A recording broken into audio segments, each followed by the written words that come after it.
کو پڑھنا کیسے ہے؟ اس سبق کو ہجے روا دونوں طریقے سے آپ کو پڑھنا ہے. حرکات، تنوین اور تمام حروف بالخصوص حروف مستعلیہ جو 7 حرف تھے نا، سبق نمبر 1 میں پڑھے تھے ہم، خا، صاد، ضاد، طا، ظا، غین، قاف، ان کے ادائیگی کا خاص خیال رکھنا ہے. ان کو موٹا ہی پڑھنا ہے آپ کو. ٹھیک ہے؟ جی جی ہاں. جی اب دیکھو ہجے آپ کو کیسے کرنی ہے. پہلے پورا لفظ آپ کو ادا کرنا ہے. نون زبر جی نا. باجی وہ کیا کہتے ہیں اس سبق آپ کو ہجے کیسے کرنی ہے، طریقہ دے گے ہجے کرنے کا.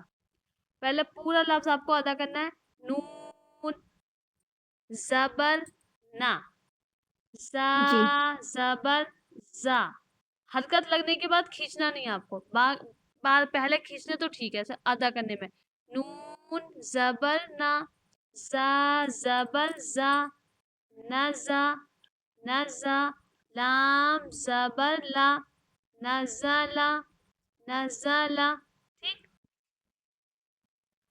خا زبر خا، لام زبر لا، خلا. قاف زبر قا، خلق خلق. صاد زبر صا، دال زبر دا، صدا. قاف زبر قا، صدق صدق. ٹھیک. یا زبر یا، دال زبر دا، یدا. کاف زبر کا، یدا کا.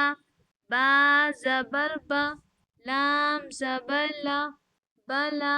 غین زبر غا، بلغ. طا زبر طا، با زبر با، طبا. عین زبر آ، طبع. یہ آپ کا ایک طریقہ ہو گیا. جی دوسرا طریقہ یہ ہے نا زا. صرف حرکت لگانی اور آواز پیدا کرنی ہے اس کی. نون پر اگر زبر ہے تو نا کی آواز آئے گی، زیر ہوتا تو نی کی آتی. نا جی جی زا، نزا لا، نزلا. خا لا، خلا. قا خلق. خلا کا نہیں پڑھنا ہے، خلق پڑھنا ہے. سوا الگ نا، صدا. قا صدق. یا دا، یدا کا، یدا کا. با لا، بلا.